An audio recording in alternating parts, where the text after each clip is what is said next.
The first significant moment. It is in with a header to Bicep. Now it's Saka. Oh, good ball. And the finish. And the shots. Oh, it's fallen loose again. Oke cuy, di video kali ini gue akan share kepada kalian cara agar menang terus di game eFootball 2025 versi mobile. Paling tidak dengan tips dan triks yang bakalan gue share ini, permainan kalian bakalan meningkat dan persentase menangnya lebih tinggi daripada sebelumnya. Jadi kalau selama ini kalian sering kalah, coba ikuti tips dan trik berikut ini. Nomor 1, pilih formasi dan manajer yang tepat. Jadi untuk menentukan formasi dan manajer, pertama yang perlu kalian perhatikan adalah pola permainan yang bakalan kalian mainkan. Biasanya tuh ada dua yang sangat signifikan perbedaannya. Yang pertama itu penguasaan bola dan serangan balik cepat. Nah, misal di sini gua ingin pakai gaya main timnya tuh serangan balik cepat. Jadi di sini kalian harus pilih manajer yang juga gaya main timnya tuh di rating tertingginya tuh di serangan balik cepat. Karena jika beda, maka rating keseluruhan dari pemain kalian tuh bakalan turun. Nah, dalam pemilihan formasi ini, apapun formasi yang bakalan kalian gunakan, pastikan itu tetap seimbang ya teman-teman, sehingga enak ketika transisi menyerang dan bertahan. Nah, di sini biasanya gua pakai 4 back, kemudian ada 1 DMF, kemudian di depannya kalian bisa pakai CMF, AMF, RMF atau LMF. Dan yang paling depan kalian bisa pakai CF, SS, LWF atau RWF. Kalau kalian bingung menentukan formasi yang bakalan kalian gunakan, kalian bisa lihat video Boye Gaming terkait review formasi. Yang kedua, bangun skuad terbaik kalian. Pilih pemain yang sesuai dengan gaya main mereka ya teman-teman. Jangan kalian pilih hanya memperhatikan rating tertingginya. Jadi di sini gua gak bakalan menjelaskan secara detail terkait dengan gaya main setiap pemainnya ya teman-teman. Tapi gua bakalan menjelaskan secara umum terkait pemilihan pemain yang bisa kalian gunakan sebagai referensi. Kita mulai dari kiper. Cara terbaik untuk memilih kiper terbaik adalah dengan menggunakannya. Karena sering kalian pakai setiap kiper yang kalian miliki, kalian bakalan tahu kualitas kiper yang kalian miliki. Karena ternyata ada kiper yang ratingnya biasa tapi nggak kalah bagus dengan kiper kartu epic. Selanjutnya ada back sayap. Untuk back sayap silahkan kalian pilih sesuai dengan kemampuan kalian dalam bertahan. Kalau kalian merasa lemah dalam bertahan, maka pakai 2 back sayap bertahan adalah pilihan terbaik. Tapi kalau kalian bisa bermain baik ketika transisi dari menyerang ke bertahan, maka kalian bisa pakai 1 back sayap menyerang atau finisher dan 1 back sayap bertahan. Atau keduanya pakai back sayap menyerang juga baik. Pastikan rating umpannya bagus dan punya keahlian umpan silang akurat.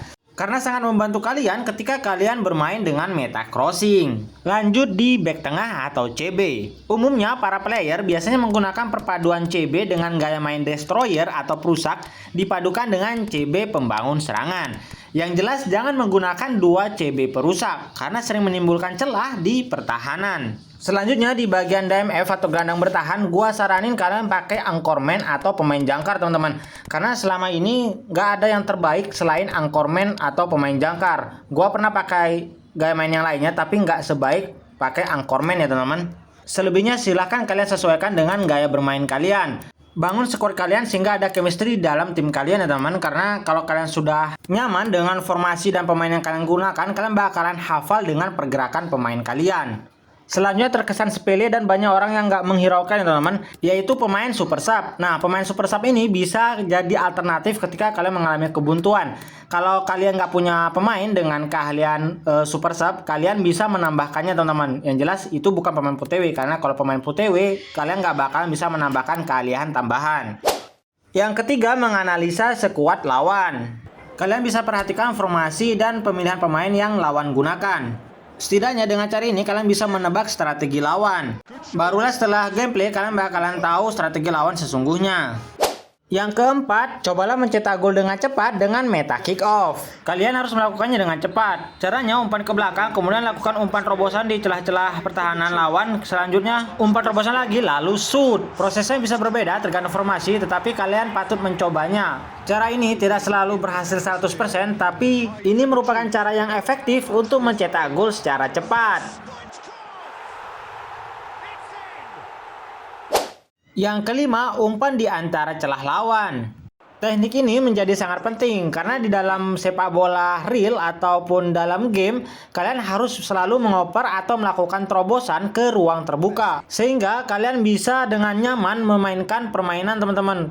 Mengalirkan bola dari belakang ke depan tanpa mudah direbut oleh lawan. Kesalahan umum yang sering dilakukan oleh para player, terutama player pemula, adalah mengoper bola secara asal atau ke tempat yang salah. Sehingga mudah kehilangan bola dan lawan mudah melakukan serangan balik cepat. Tentunya berisiko untuk kebobolan.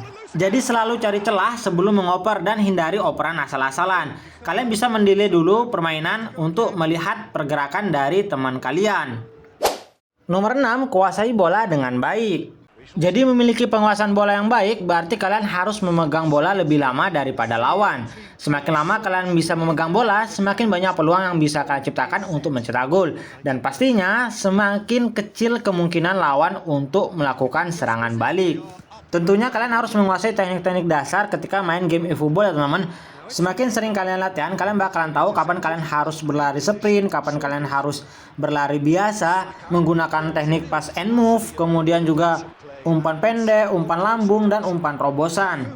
Semua teknik dasar itu wajib kalian ketahui untuk bisa menjaga penguasaan bola. Sederhananya seperti ini, pegang bola, cari celah, lalu oper. Jika tidak ada celah, bergeraklah untuk menciptakan celah dan kemudian oper. Bola yang dioper dengan baik menciptakan permainan yang lebih indah teman-teman, dan meningkatkan peluang kalian untuk menang. Yang ketujuh, lakukan crossing sebanyak mungkin. Jika kalian sulit menembus pertahanan lawan, maka crossing merupakan salah satu cara yang efektif untuk mencetak gol. Kalian bisa menggunakan pemain yang memiliki rating umpan yang bagus, kemudian juga memiliki keahlian umpan silang akurat dan umpan berbobot. Karena itu sangat berpengaruh untuk memberikan umpan yang akurat ke striker kalian, sehingga berpeluang besar untuk terjadinya gol. Kedelapan, teruslah belajar dribbling. Jika kalian ingin menjadi pemain pro, kalian mau nggak mau harus belajar dribbling teman-teman. Karena dengan dribbling ini, kalian bisa melewati pemain dan menjaga bola agar tidak mudah direbut. Ada dua cara untuk dribbling. Yang pertama itu dengan skill ataupun tanpa skill. Untuk dribbling dengan skill itu sebenarnya di game eFootball itu cuma satu cara teman-teman. Yang membedakan hasilnya itu tergantung dari keahlian dari si pemain itu. Nah umumnya yang biasa digunakan itu kan double touch ya teman-teman. Ini merupakan skill yang sering dilakukan oleh pro player terutama di depan gawang teman-teman. Karena sangat efektif untuk membuka ruang tembak sehingga sangat membahayakan gawang lawan. Yang kesembilan, perhatikan radar map. Nah, apakah kalian tuh termasuk orang yang sering lihat radar ketika main game eFootball teman-teman? Karena ini sebenarnya sangat penting buat kalian pahami teman-teman. Jadi di radar, kalian bisa melihat posisi pemain dan mencari celah untuk mengoper bola. Terutama di area blank ya teman-teman, yang kalian nggak bisa lihat di layar. Jadi gua saranin sesekali kalian bisa perhatikan radar map ya teman-teman. Tentunya ini agar serangan kalian efektif. Kalian bisa lihat pemain kalian yang kosong dari pengawalan. Begitupun ketika bertahan, kalian bisa lihat posisi lawan yang kosong dari kawalan kalian. Yang ke-10, lakukan banyak tembakan. Semakin sering kalian melakukan tembakan ke arah gawang, maka kemungkinan peluang mencetak gol lebih besar. Jangan pernah ragu untuk melakukan tendangan di luar kotak penalti. Kalian bisa menggunakan pemain yang mempunyai keahlian tendangan jarak jauh, dan pastikan rating dari kekuatan tendangnya tuh bagus ya teman-teman. Yang ke-11, pelajari berbagai jenis teknik tendangan. Kalian bisa pelajari teknik tendangan sudut, tendangan stunning shoot, tendangan flashing, dan tendangan bebas. Jadi itulah tips dan trik cara agar menang terus di game eFootball 2025 versi mobile. Semoga video ini bermanfaat. Jika ada yang kurang jelas silahkan teman-teman komen di bawah. Jangan lupa like, subscribe, dan share video ini. This is a game they wanted to win for so many reasons, and his players did a sterling job carrying out the instructions. Thoroughly enjoyable. And with that, it's time for me to thank Jim Beglin.